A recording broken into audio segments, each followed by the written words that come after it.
అంటే మరి వైఫ్ అంటే మీది అంటే పెద్దలు కుదిర్చిన పెళ్ళా? లేదంటే లవ్ ఈ కైండ్ ఆఫ్ థింగేనా? లేతే యాక్చువల్గా అరేంజ్డ్ అవ్వాల్సిందే. హ్మ్. లవ్ కమ్ అరేంజ్డ్ అయింది. ఎట్లా అంటే మ్యాట్రిమోనీ త్రూ కలుసుకున్నాం మేము. హ్మ్. ఆ తర్వాత 6 మంత్స్ మళ్ళీ మాట్లాడుకోలేదు.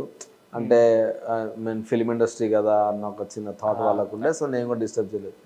ఆ తర్వాత ఆ టైంలో గీతా గోవిందం సినిమా రిలీజ్ అయిన తర్వాత ఆమె సడన్గా ఒకరోజు ఎందుకో మెసేజ్ చేసింది, ఇట్లా మూవీ చూసిన తర్వాత బాగా చేసినామని చెప్పడానికి. అట్లా మాట్లాడుకున్నాం. నేను ఇన్స్టెంట్గా ఏమైంది అప్పుడు ఎప్పుడో మాట్లాడారు, మళ్ళీ ఏమైంది అప్డేట్ లేదు మీ దగ్గర నుంచి అని క్యాజువల్గా అడిగినాం. అట్లా స్టార్ట్ అయింది ఇక మా కాన్వర్సేషన్. దెన్ ఫ్రెండ్స్ అయినాం. డే టు డే లైఫ్ మాట్లాడుకోవడం, అట్లా ఫ్రెండ్స్ అవుతూ అవుతూ ఒకరికొకరం బాగా నచ్చిన తర్వాత మ్యారేజ్ చేసుకుందామని చెప్పి అనుకొని వెళ్ళి ఇంట్లో మళ్ళీ ఇద్దరని చెప్పిన తర్వాత మీకు ఇష్టమైతే మాకేమున్నది అని చెప్పేసి అనుకొని వాళ్ళు కూడా యాక్సెప్ట్ చేసినారు. So love come cinema industry అనగానే కొంచెం ఇది వచ్చినా బట్ ఎగ్జాక్ట్లీ పర్సనాలిటీ ఏంటనేది ఒకసారి తెలిసిన తర్వాత అరే మనిషి కదా మనకు ముఖ్యము ఏమున్నది అన్నట్టు అనుకొని. సో ఇది ఇంకేంటంటే మీకు ఒక రకంగా ప్లస్, మ్యాట్రిమోనీలో చూసి ఏదో ఒక రకంగా అయిపోతే okay, but me inner personality తెలుసు కాబట్టి ఏంటంటే మనకి సినిమా ఇండస్ట్రీలో ఉంటాయి కదా రకరకాల రూమర్స్ ఇవి ఏమైనా వస్తే కానీ కూడా పట్టించుకునే ఇది లేకుండా. ఎగ్జాక్ట్లీ అవును. అయితే యాక్చువల్గా మీకు యాక్టర్ కింద ఒక గుర్తింపు వచ్చేసింది. యాక్టర్ కింద అంటే ఈ యాక్టర్ ఇంత రెమ్యునరేషన్ తీసుకుంటాడు ఇంతవరకు ఒక గుర్తింపు వచ్చేసిన తర్వాత జనరల్గా ఎవరైనా దాన్ని కంటిన్యూ అయిపోతుంటారు. ఈ మధ్య ఇంకో కొత్త స్టెప్ ఏంటంటే డైరెక్టర్స్ మానేసి యాక్టింగ్లోకి వచ్చేస్తారు.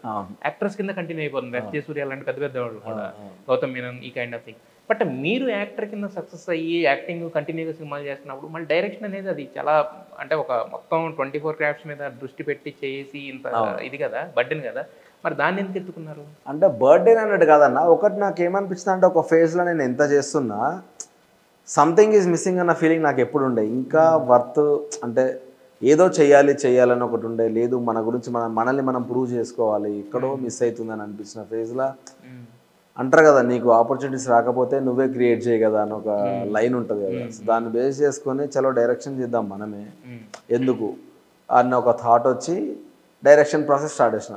వన్స్ అది స్టార్ట్ చేసినప్పుడు ఆ ఫేజ్ ఎంజాయ్ చేసాను నేను. అంటే స్టోరీ టెల్లింగ్ అనేది చాలా బ్యూటిఫుల్గా ఉంటుంది. అంటే మనం దాంట్లో రెండు ఉంటాయి, రిస్క్ అనుకుంటే రిస్క్, దాన్ని ఎంజాయ్ చేస్తే ప్రాసెస్ చాలా బాగుంటుంది కష్టమైనా కూడా. సో నేను ఆ ఫేజ్ని ఎంజాయ్ చేయడం స్టార్ట్ చేసిన. సో నాకు ఎప్పుడు రిస్క్ అనిపించలే, బట్ స్టిల్ మీరు అన్నట్టు చాలా ఆపర్చునిటీస్ పోయినాయి. అంటే వీడు యాక్టింగ్ వదిలేసిండు, డైరెక్షన్లోకి వెళ్ళిపోయిండు, ఈయన ప్రొఫెషనల్ డైరెక్టర్, అసలు అది వెళ్ళడానికి రూట్ లేక యాక్టింగ్ సైడ్ వచ్చింది, ఇట్లా ఏది పడుతుంది రాసుకుంటారు మా ఇష్టం వదిలేడు.